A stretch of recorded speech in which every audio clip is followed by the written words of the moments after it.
Hello everyone, welcome to the 8th installment of the City of Skyrim Cities series. In this episode, we'll visit Markarth, the city with the largest silver mines in Skyrim, built by the Dwemer, and which played an important role in starting the Skyrim Civil War. Don't forget to subscribe to my channel if you like these kinds of videos about Skyrim. Enjoy watching. Markarth, translated as above the Karth in the Reach language, also known as Markarth and also called Markarth Side, is one of the 9 major cities in the province of Skyrim, found in the river valley of the Reach. Known colloquially as the City of Stone, it is a former dwarven city built through a large stone crag, intricately designed around the cliffs and waterfalls from the environment. Since the region is poor farmland, Markarth is mainly a mining town that has a vast influx of silver veins in the mountain. The city is the focal point of power throughout the region. It is often disputed over between the Reachmen and the Nords.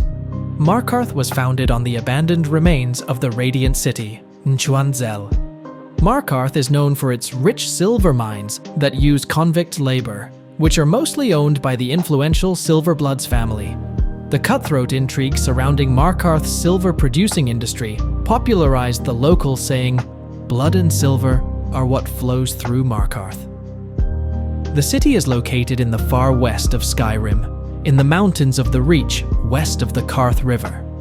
As a result, the city has a good natural defense, even from the skies. Being a long distance from any other major city, and with both main roads cutting through mountains, valleys, and rugged terrain, venturing to and from Markarth is one of the most treacherous trips for travelers. It is unique in that the city's layout is intricately built into the mountain of Karthmad, dividing the city into 2 districts. The northern end, Dryside, has streets that ascend above each other with well-refined homes, below the main square and marketplace where the populace tend to congregate. The city's southern end is the riverside, the basin populated by the lower class and the bustling silver mines.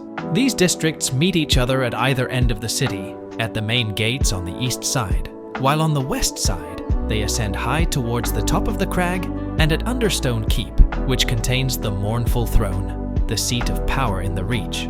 The precipices between the keep and the riverside contain the city's smithy and other important places, like the local crypt and the Markarth ruins. There is an ornate temple on the highest peak of the crag that has been used for different deities.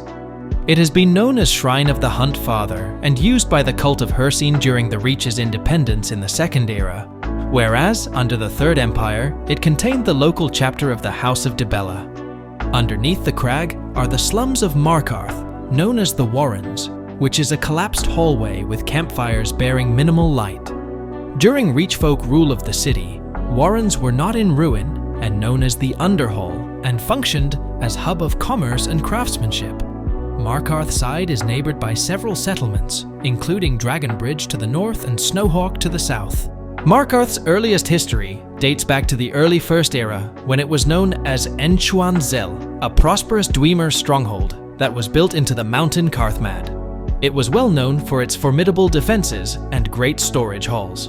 Like many other Dwemer cities in Skyrim, it was sacked during the campaigns of High King Gelir, and it was also conquered by Ryan Direni and his legions sometime during the Alessian reforms, but it was not completely abandoned until First Era 700, when the entire Dwemer race disappeared from existence.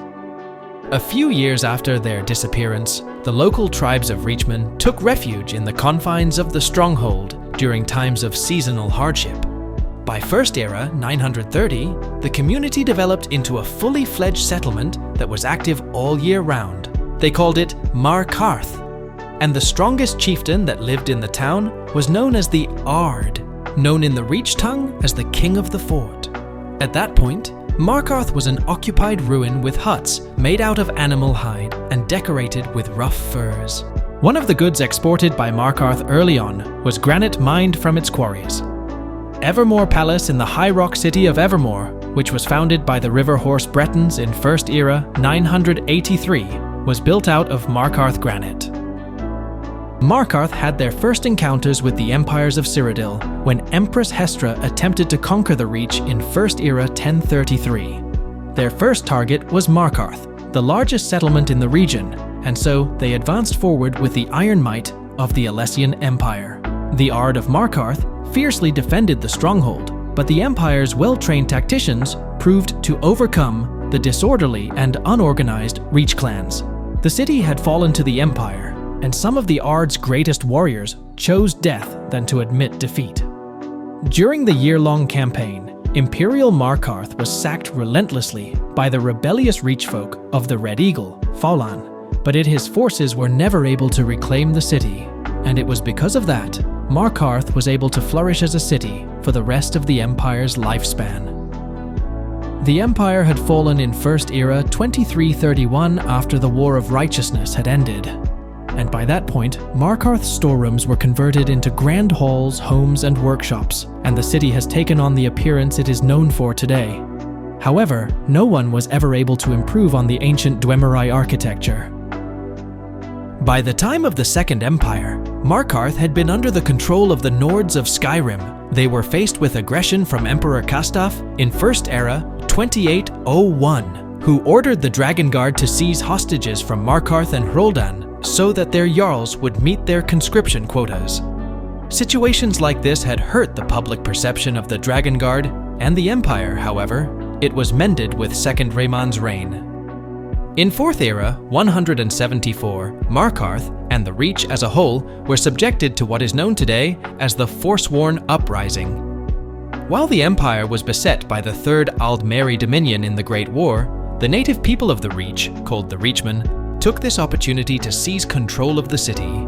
This was only possible as the Imperial Legionnaires stationed in Markarth were recalled to fight the forces of the Dominion, leaving the city highly vulnerable to conquest. Jarl Igmund's father, Hrolfdir, was Jarl at the time, but could not quell the uprising and was driven out of the city. The rebellion was successful, and the Reachmen ruled over Markarth and the Reach as an independent kingdom from Skyrim, from 4th Era 174-176. According to one imperial source, the kingdom was relatively peaceful during this time. The Reachmen allegedly ruled their lands fairly, and even made overtures to be recognized by the Empire as a legitimate kingdom. Others claimed that it was a chaotic uprising, and that Markarth's nobles grew desperate when the Reachmen refused their offers of peace. Desperate to reclaim the Reach, Hrolfdir and his family enlisted the aid of Ulfric Stormcloak and his militia, promising them free worship of Talos in exchange for their assistance. Ulfric accepted, and his troops reconquered Markarth from the Reachmen soon after. The returning legion, coming back to restore order in Skyrim after the Great War, was refused entry into Markarth until they granted free Talos worship. The Empire accepted, however. Agents of the Aldmeri Dominion discovered the Empire was violating the terms of the White Gold Concordat and demanded the arrest of Ulfric and his men, or face another great war between the Empire and the Dominion. The disillusionment of Ulfric and his men over what became known as the Markarth Incident would prove to become one of the direct causes of the Skyrim Civil War and be the foundation for the creation of the Stormcloaks. In the aftermath of the Markarth Incident, the Reachmen took on the name of the Forsworn and fled to the Highlands to continue their insurrection against the Nord nobles' control over the Reach and Markarth. We've come to the end of another episode. Today, we took you on a journey through the history of Markarth, Skyrim's 8th city. If you enjoy my videos and want to support me, please don't forget to like this video and subscribe to my channel. See you in the next video.